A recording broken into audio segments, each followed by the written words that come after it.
Despite the fact that the most modern home video game console I owned until I got my Switch in 2017 was the Wii, you'd think that I'd have all the classics, such as Wii Sports, Mario Kart, etc. While we did have those two games, we were lacking some of the more notable Wii series titles, such as Wii Fit and Wii Play. I'll always have an appreciation for those games, however, because they still were a ton of fun, even though I didn't play them a lot back in the Wii's prime. However, there is one game that strikes fear into the likes of all Wii owners.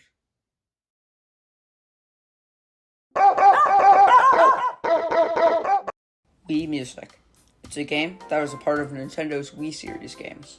Development of Wii Music can be traced back to the Revolutions, or the Wii's, unveil trailer, where there are two people conducting with a Wii remote and another jamming out on the drums. Fast forward to E3 2006, where attendees were able to play The Legend of Zelda's overworld theme like an orchestra and with drums. Then, in the horrifying year of 2008, E3 happened again, and the end of the show was just a mess. It was all Wii music, and none of it was actually good. Having the end of your E3 show be a sloppy rendition of the Super Mario Bros. Theme isn't a good showstopper. Wii Music was released in the States on October 20th, 2008 for $50. The latest price from GameStop's website still has it listed for $50 in 2009. That seems to line up with other sources from the likes of Best Buy. So, let's take a look at this as a $50 game. Before we jump in, I figured I should make it clear that I'm playing this game on an emulator. So I tried my best to pick out the best clips from the already limited amount of time I had. Sometimes the game was running a little slow, but I should let you know that the game was playing perfectly fine on the Wii itself. First, we have to talk about Sebastian and his toots. These guys are just the default playing the instruments that go with the song. These guys managed to play the song perfectly, and I'm just shocked that apparently their standard Wii remote is better than mine. Jam sessions are the main attraction in Wii Music. You can play any song in Wii Music with any instrument you want. However, when you start to even look at the songs, you'll notice that they're mostly from the public domain. Now, do I care that much? Not really, but to others, clearly it made an impact on these reviewers. So, while the song selection isn't the best, I think it's not as bad as other people say it is. Also, there are some licensed songs and Nintendo tracks. But once you play the songs, they do have a very MIDI sound.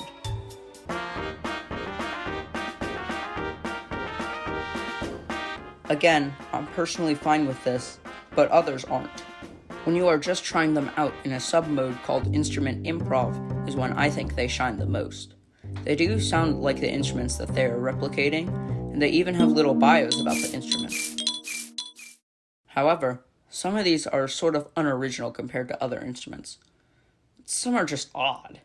Can anyone explain why there's a dog suit? A cheerleader? Who knows? Anyways, back to the jam sessions. These, despite having assigned notes, you still get to rate your own performance. And then you get to create your own album art, which can be somewhat fun. That's about all you get with the jam sessions. The controls in Wii Music can be pretty wacky. Because this is a Wii game in the Wii series, you'd expect to use motion controls, and you're right.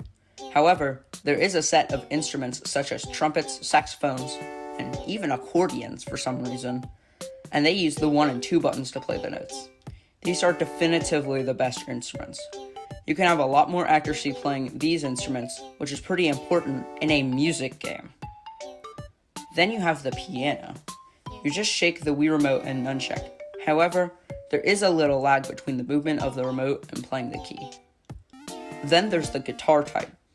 In this, you shake the remote and then it plays the note. Again, there is some lag with these instruments. Then you have the violin type.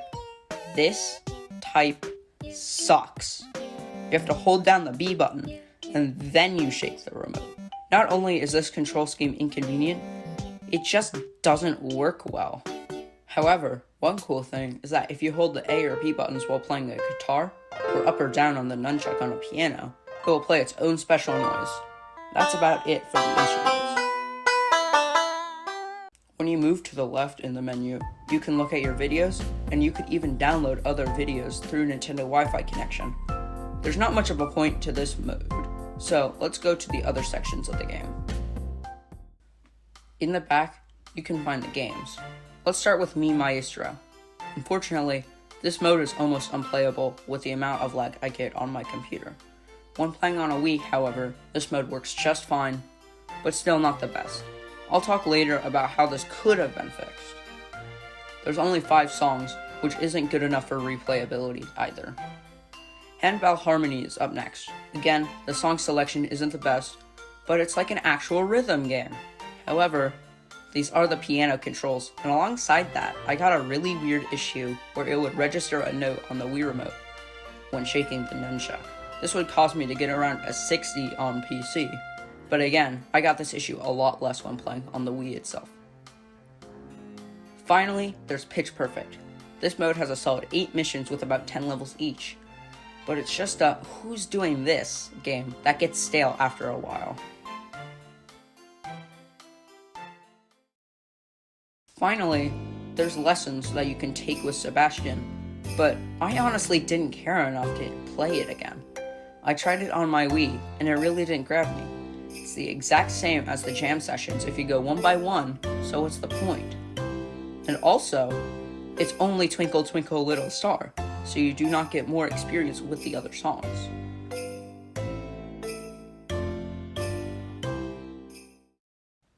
In general, that's what I could say about this whole game. Why? Actually, a better question is who?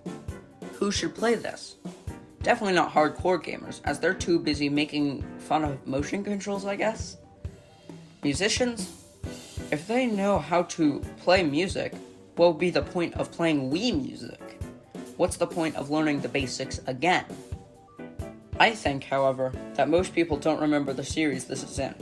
It's in the Wii series, notorious for being made for casuals. Guys, this game was made for your family to play, and to be amazed that they are controlling the little guy on the screen. Unfortunately, this just overall feels like what the original Wii Sports was, which was a tech demo. For $50, that was a little steep for this basic of a game. Most other Wii series games at least did special things to make their costs better, such as Wii Play including the Wii Remote, Wii Fit showing how their balance board was cool, and heck, Wii Sports came with the system, making it free to basically every Wii owner. However, you get no Wii Remote, balance board, anything to make the $50 seem like a steal. Instead, it feels more like, aw man, I just blew $50 to play Daytime Believer by the Monkees on my Wii. To apparently the 2.7 million people that thought that's what they wanted. Cool. Many others, however, didn't and don't see much value in it. I was talking earlier about how this game could be improved, and I think that if Nintendo waited another year to release this game, it could have been great rather than just mediocre. Hear me out. The Wii Motion Plus add-on released in June 2009. This gave the Wii Remote a greater level of accuracy, which could make Wii Music work really well. If you had the ability to use 2 Wii Remotes at once with the Motion Plus, then you could get greater accuracy, which could lead to an overall better game. However, seeing as the Wii series is completely dead at this point, I'm not expecting to see Wii Music 2 come out. That really stinks, as this game could have been so much more, but it ended up not living up to expectations. Wii Music was the only Wii game that released all across the world that never got a sequel, which really saddens me. Think of all the possibilities a new version could have. More instruments, better controls, and a much better lineup of songs. All these changes would go a long way in making Wii Music a good game for all, rather than just casuals.